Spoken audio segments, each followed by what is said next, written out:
Le cacique Ninawa est en visite en France, figure incontournable de la lutte des peuples de la forêt amazonienne. Il consacre sa vie à défendre la forêt qui abrite ses aïeux depuis des millénaires. Il prendra la parole après-demain lors du sommet Change Now qui a lieu au Grand Palais à Paris. Le film dont on va parler y sera d'ailleurs projeté et il a été en avant-première, ce documentaire. Il a pour titre Amazonia, cœur de la terre-mère, réalisé par Gert-Pieter Bruch et par Esmeralda de Belgique. Bonsoir à vous. Cacique Ninawa, soyez le bienvenu sur TV5 Monde. Vous êtes le représentant des peuples Unikui de l'État de l'Acre au Brésil et porte-voix d'une alliance mondiale pour la terre, l'alliance des gardiens de Mère Nature. À vos côtés, Gert-Pieter Bruch, donc, que je viens de citer, réalisateur du film Amazonia, cœur de la terre-mère. Bienvenue à vous. Vous êtes fondateur et président de Planète Amazon. Cacique Ninawa, on commence avec vous. Le pape François était un défenseur ardent de l'Amazonie et de ses peuples, de votre peuple en particulier. Il avait écrit Querida Amazonia, l'Amazonie bien-aimée. Vous l'avez rencontré à 2 reprises, le pape François. Que représentait-il pour vous et quelle est votre réaction à sa disparition? Então, o Papa Francisco Le pape François était était un pape qui défendait l'Église. Alors les questions environnementales, et ceci représente très très grand soutien pour nous et pour toutes les luttes. Et cet engagement d'apporter à nouveau l'Église près de notre communauté était très importante pour nous. Et voilà, pour la première fois, nous avons un représentant de l'Amérique latine auprès de nous et c'était très important. Gert-Pieter Bruch, vous qui défendez aussi à travers votre cinéma ces peuples d'Amazonie, qu'avez-vous ressenti en apprenant la disparition du pape sur cette question précise de l'environnement? Est-ce que vous vous êtes dit vraiment c'est tout de même une voix qui s'en va dans ce domaine? Oui, quelqu'un qui a initié une réconciliation après tous les ravages qu'a causé l'Église auprès des peuples indigènes, d'avoir été celui en fait qui les accueille, qui les reçoive aussi souvent, qui les écoute, qui dialogue avec eux, ça m'a forcément touché et forcément ça fait un petit pincement, oui. Et vous êtes, Cacique Ninawa, l'un des personnages du film Amazonia, cœur de la terre-mère. Alors, c'est un film qui retrace en fait 60 ans de lutte pour les terres indigènes en Amazonie, depuis la création du parc national de Xingu en 1960 jusqu'à la première année du 3e mandat du président Lula, marqué par la création du premier ministère des peuples indigènes au Brésil. On regarde la bande-annonce.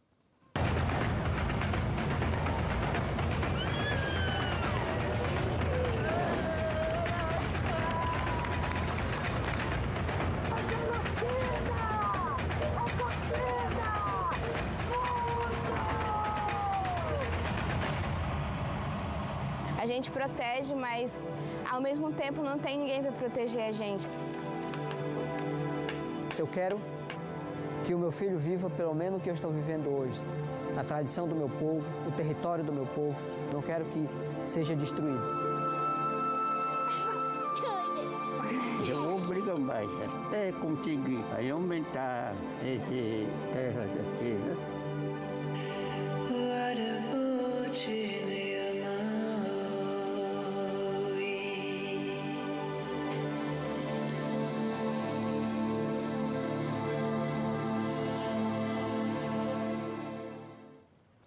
Amazonia, cœur de la terre-mère, le cacique Ninawa, on vous voit témoigner dans ce documentaire, au même titre d'ailleurs que d'autres chefs de votre région, de votre terre, au Brésil notamment. Il y a Raoni.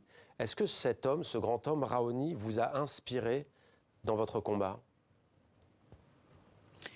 Cacique Raoni Le chef Raoni est un exemple de lutte et qui a motivé toutes les luttes des terres amazoniennes au Brésil et d'autres fronts également. Et aujourd'hui,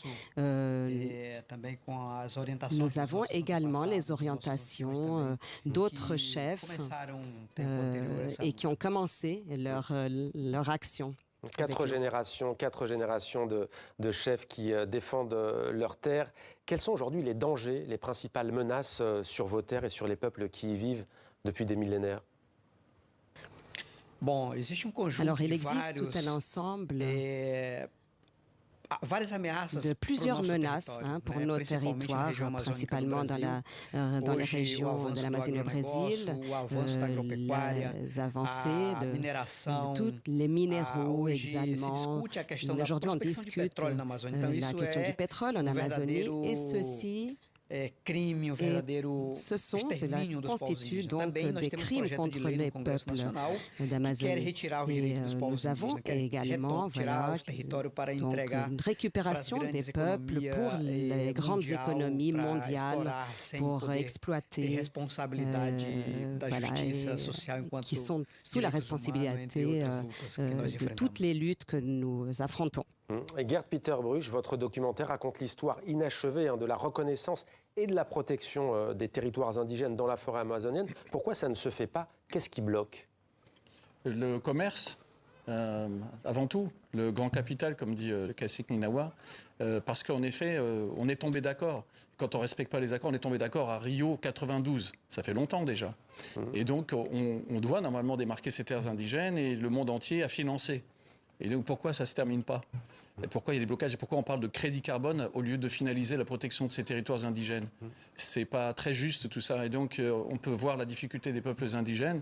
Et donc, ce film rappelle en fait les accords qui ont été passés et en fait demande un droit d'inventaire aussi, passe aussi cette information aux jeunes pour qu'ils puissent défendre aussi leur propre avenir en ayant les bonnes informations. On a vu ce mot qui est très lourd, cacique Ninawa.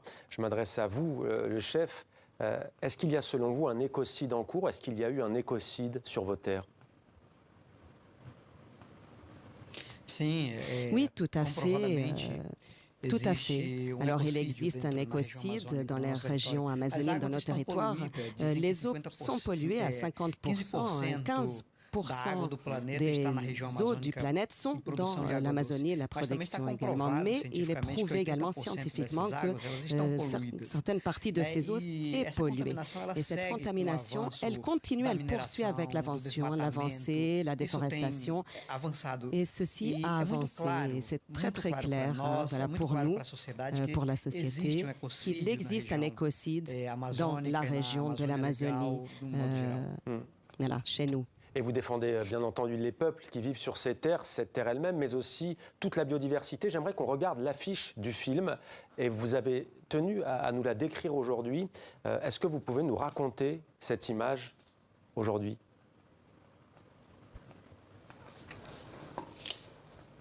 Alors oui. Aujourd'hui, nous avons dans la région de l'Amazonie, nous considérons que c'est un poumon, mais c'est également un rein, n'est-ce pas, pour produire des eaux douces, l'équilibre pour notre planète. Et cette image, cette affiche qui est représentée dans le film, c'est le regard qui est si important. Donc ici, la vivacité de l'animal qui transmet, c'est effectivement moi donc cette connexion que nous avons très directe avec les animaux, avec les plantes médicinales. Ce lien qui, pour nous, nous n'avons pas une vision, nous, en tant qu'êtres humains avec la nature, mais effectivement, ici, nous créons cette connexion directe avec la nature. Vous voyez la terre, en fait. C'est une artiste, Hélène Tur, qui a fait cette peinture. C'est une peinture géante, en fait. Et on ne le voit pas ici, mais il y a la planète Terre. Et autour de l'œil du jaguar, il y a l'univers, en fait, en arrière-plan. C'est la vision, la cosmogonie des peuples indigènes. Une photo aussi que vous avez, vous, tenu à nous montrer. On va peut-être la regarder avec le chef Raoni. Il viendra en juin à Paris, vous nous confirmez? Oui. C'est ça, oui, tout à fait. Et on va lui rendre différents hommages. Je suis très ému parce que, évidemment, lui, il est en train de préparer son départ activement. Et je viens de le voir il y a une dizaine de jours. Il est âgé de plus de 90 ans, il a connu des problèmes de santé. C'est ça, oui. Il a eu beaucoup de problèmes de santé. Là, il commence à s'affaiblir. Donc, il jette ses dernières forces pour laisser un message à la jeunesse. Et donc, en fait, il vient en France pour ça. On va lancer un grand projet pour l'éducation mondiale. Renforcement de l'éducation climatique est un message très fort, sans aucun doute. Au mois de juin, donc, à Paris. À Paris, oui. Début juin, à Paris. Le rendez-vous est pris. Le président Lula, est-ce que vous estimez, cacique Ninawa, qu'il fait suffisamment pour défendre l'Amazonie? Son prédécesseur, Javier son prédécesseur était très critiqué, Bolsonaro. Le président Lula lui-même a parfois été critiqué sur sa politique dans la région. Est-ce que vous dites aujourd'hui qu'il mène la politique juste à votre égard ? Alors j'ai l'habitude de dire donc sur ce sujet que le président Lula a de bonnes intentions, mais la mise en place ne dépend pas que de lui, c'est-à-dire l'application de la législation. Alors nous avons des députés également, des sénateurs qui sont contre les droits des peuples autochtones.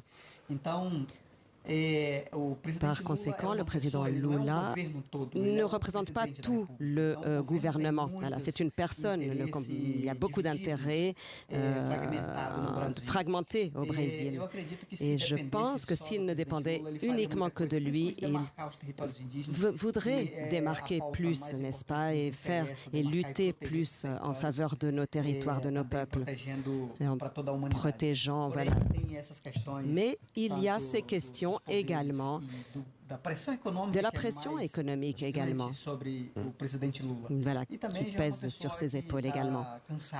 Et voilà, ce n'est plus un combattant comme il l'a été avant. Il y a beaucoup de choses qui ont été garanties et qui n'ont pas été respectées. Et ce n'est pas simplement parce que cela dépend de lui. Le combat il se passe ici aussi, parce que tout à l'heure, vous me demandiez... Voilà pourquoi ça n'avance pas. On a fait passer une directive européenne contre la déforestation. Cette directive est attaquée par des gens d'extrême droite en Europe et pourrait être détruite. Il y a aussi l'accord de libre-échange au Mercosur, donc ça se joue ici aussi. Et nous, Européens, on a des choses à faire pour soutenir nos alliés indigènes. Les actes ici se payent aussi là-bas. Kasik Nyawa, qu'attendez-vous de la COP30 qui aura lieu au mois de novembre? On en parlait dans la première partie de ce journal, qui aura lieu dans votre pays, le Brésil. En général, il y a toujours des déclarations de bonnes intentions, mais qui ne sont pas forcément suivies d'actes. Est-ce que vous attendez quelque chose de cette conférence de l'ONU sur le climat? Oui, je participe dans la conférence sur le climat. Voilà. Et voilà, donc comme toutes les COP, il y a déjà... Et je vois beaucoup de promesses, voilà, pour résoudre les problèmes, essayer de résoudre les problèmes. Et très souvent, ce sont les mêmes négociateurs, les grandes compagnies. Et je les appelle des fausses solutions, c'est-à-dire lorsqu'on parle des compensations environnementales, on parle des solutions qui n'ont pas résolu jusqu'à présent les problèmes des territoires. L'année dernière, il y a eu des familles qui sont restées sans abri, et avec des incendies, avec toutes les fumées nocives et qui ont généré des maladies auprès des enfants, des jeunes, de la population. Et c'est des choses que je n'avais jamais vues encore dans ma vie. Donc, il y a eu des avancées sur l'impact et la COP, jusqu'à présent, n'a pas trouvé de solution. C'est la COP 30 qui est la signature, qui va consister en la signature des accords. Et c'est très... Mais nous serons présents. Nous allons lutter de notre réalité, de ce qui se passe réellement. Le chef Ninawa, Kasik Nyawa, qui sera donc présent et déterminé à la COP30 au Brésil. Merci beaucoup d'être venu sur notre plateau. Merci à vous également, Gerd Peterbruch. Je rappelle le titre de votre film, Amazonia, cœur de la terre-mère. Merci beaucoup à tous les deux. Merci. Merci. Je voulais profiter pour vous inviter, les personnes qui sont ici, d'assister à ce documentaire qui est un documentaire qui vous montre notre réalité. Donc venez assister. Demain à Change Now à Paris, donc au Grand Palais. Merci beaucoup à tous les deux.